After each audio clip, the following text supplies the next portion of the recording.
Happy are those who do not follow the advice of the wicked, or take the path that sinners tread, or sit in the seat of scoffers. But their delight is in the law of the Lord, and on his law they meditate day and night. Therefore the wicked will not stand in the judgment, nor sinners in the congregation of the righteous. For the Lord watches over the way of the righteous, but the way of the wicked will perish. Friends, this is the word of the Lord. Thanks be to God. Please join me in prayer. May the words of my mouth and the meditations of all of our hearts together be pleasing to you, O God, our rock and our Redeemer. Amen. The voice coming from the television has a rich and resonant timbre. This is the angel oak, or simply the tree to locals, it says. At the beginning of the Allstate insurance ad launched in the aftermath of Hurricane Florence, the camera focuses on the sturdy upper limbs of a centuries-old tree in Johns Island, South Carolina. Some say it's the oldest living thing east of the Mississippi, the spokesman continues. As the camera slowly pans out, viewers take in the magnitude of this venerable oak, its lush greenery offering a dense shelter from both sun and rain, its trunk so massive that it would require the wingspan of 4 tall men to encircle it, its twisting, fern-covered branches, some stretching heavenward, others bending toward earth, as if inviting curious souls to climb on. It's an impressive tree, a stalwart tree, an enduring tree. They are like trees planted by streams of water, which yield their fruit in its season, and their leaves do not wither. In all that they do, they prosper. The angel oak of South Carolina helps us picture the kind of tree the psalmist imagines. Those who delight in the law of the Lord are like trees planted by flowing streams. Those who meditate day and night on God's law are like trees with leaves that do not wither. The righteous, it seems, are a bit like that angel oak, sturdy, steadfast, able to withstand the most violent storm, surviving, thriving. In all that they do, they prosper, says the psalmist. In all that they do, they prosper. Now, on a quick read, I would question the psalmist's claim.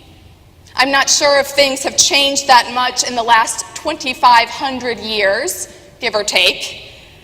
But this assertion doesn't exactly jive with my experience of the world. I'm guessing that many of you share my skepticism. Because we have all seen the opposite hold true. In hospital rooms and courtrooms, on playgrounds and city streets, we have seen righteous people falter and fall, while dehumanizing and death-dealing forces prevail. In a world where hurricanes batter coastlines and trauma robs families of their sense of safety, where cancer ravages bodies and poverty decimates communities, we have all seen people of great faith and great faithfulness teeter and topple, more like precarious pine trees than strong, sturdy oaks. Meanwhile, those who seem to disregard God's teachings prosper. All around us, we see self-serving ways pay off.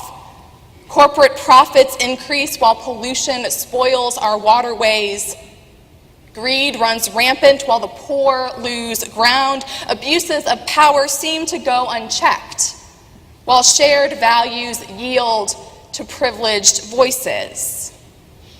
Far from being like chaff that the wind drives away, the wicked, or at least the ways of the wicked, seem to be deeply rooted and deeply resistant to being rooted out.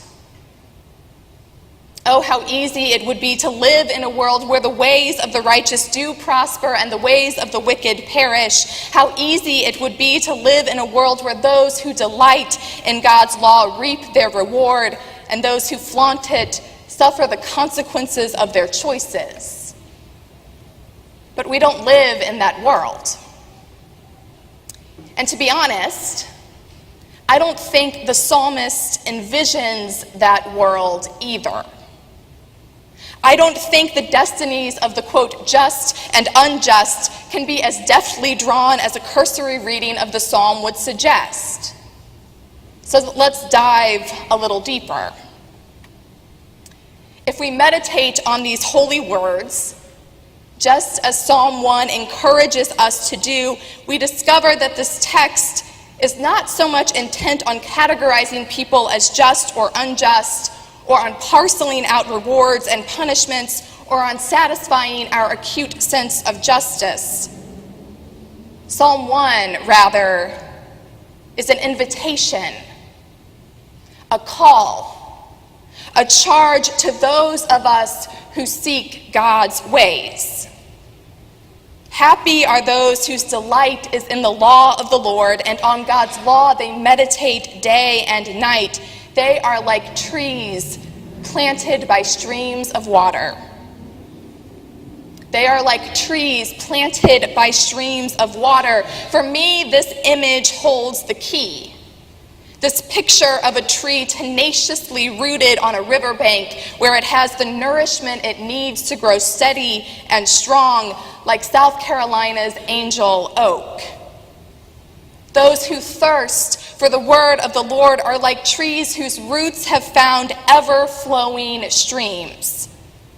For they are grounded in the thing that sustains life, the thing that nourishes so fully that their branches bear fruit in its season, the teachings of God. I use the word teachings deliberately because I think it more fully captures the poet's intent. Law can sound so rigid, so transactional to our modern ears that it has the effect of reducing the Lord's commandments to a rule book. But in the tradition of our faith, the law, or Torah, to use the Hebrew, reflects nothing less than God's desire for the world, and teaches us how to live in right relationship with both Creator and creation. As Psalm scholar Clint McCann explains, in the broadest sense, Torah suggests God's will. Centuries after Psalm 1 was written down, Jesus summarized the Torah with words that have become imprinted on our hearts.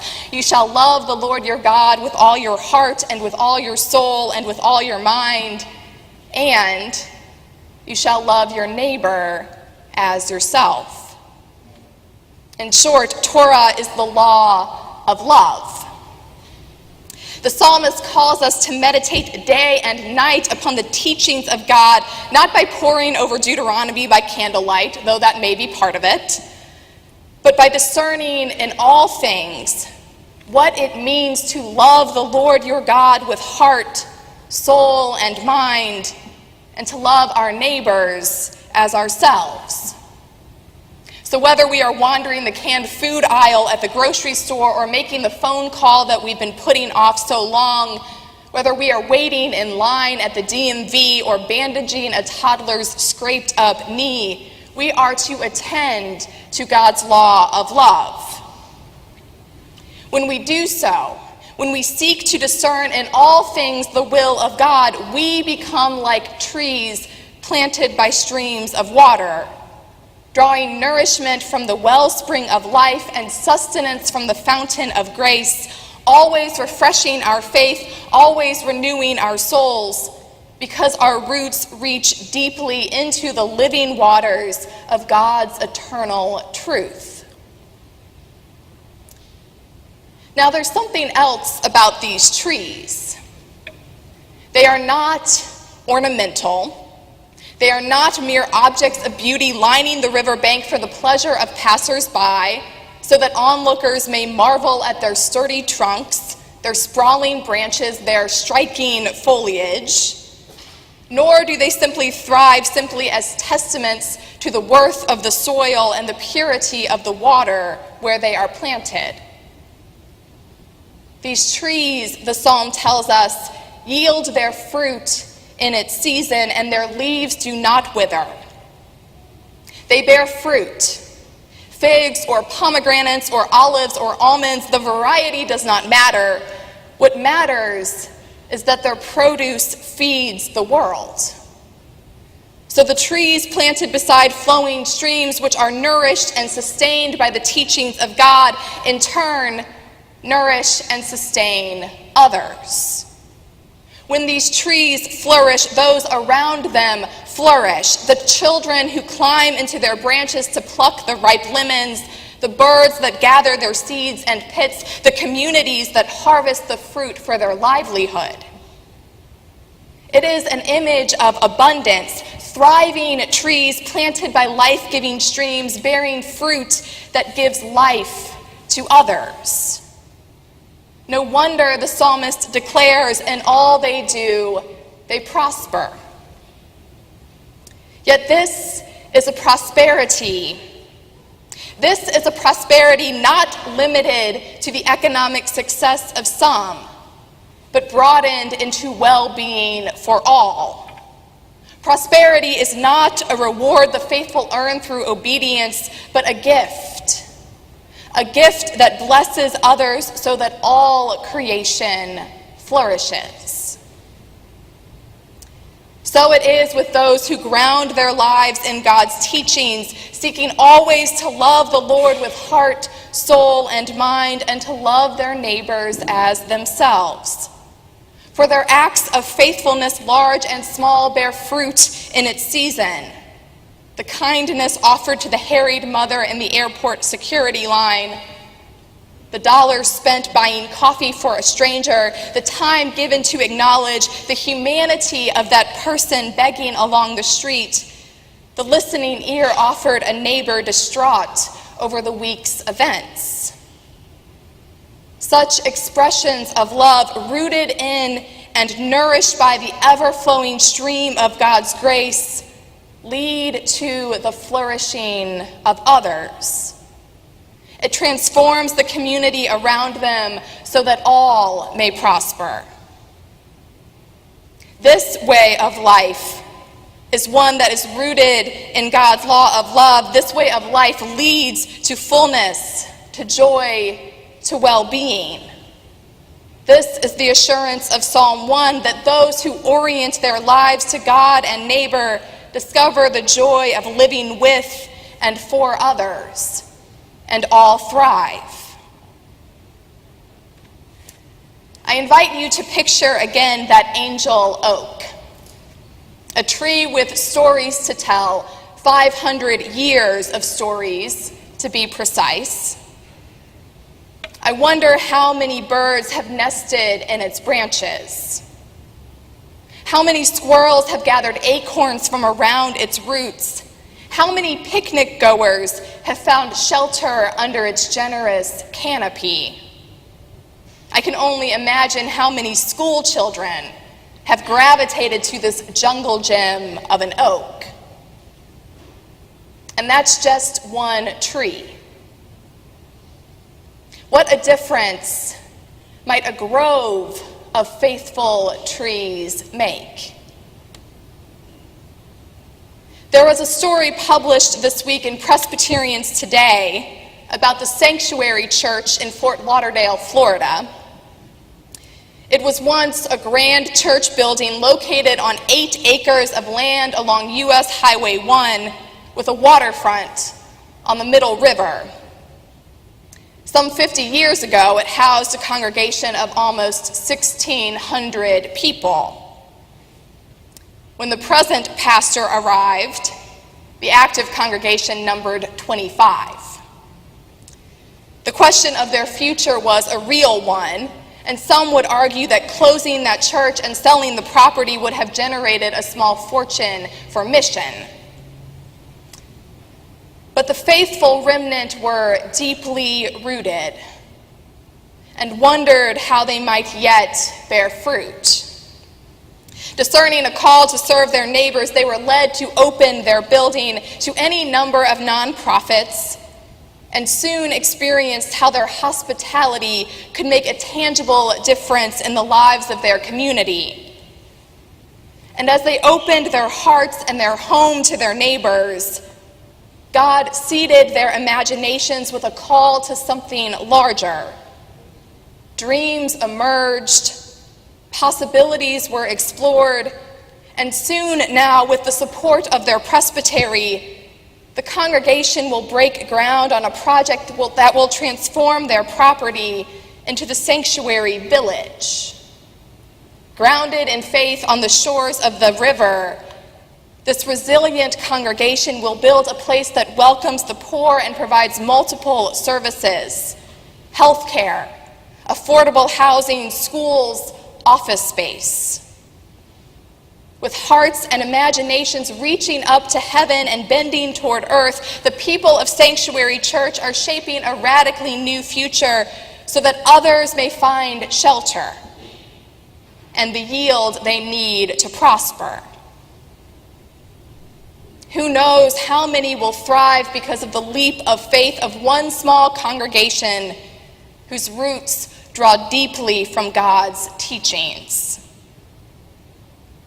And how many more the world over will thrive if all who are rooted in God's law of love open their hearts to the seeds God is planting in our midst. What joy we all might know. For happy are those whose delight is in the law of the Lord, and on God's law they meditate day and night. They are like trees planted by streams of water, which yield their fruit in its season, and their leaves do not wither. In all that they do, they prosper, and the world prospers with them. May it be so.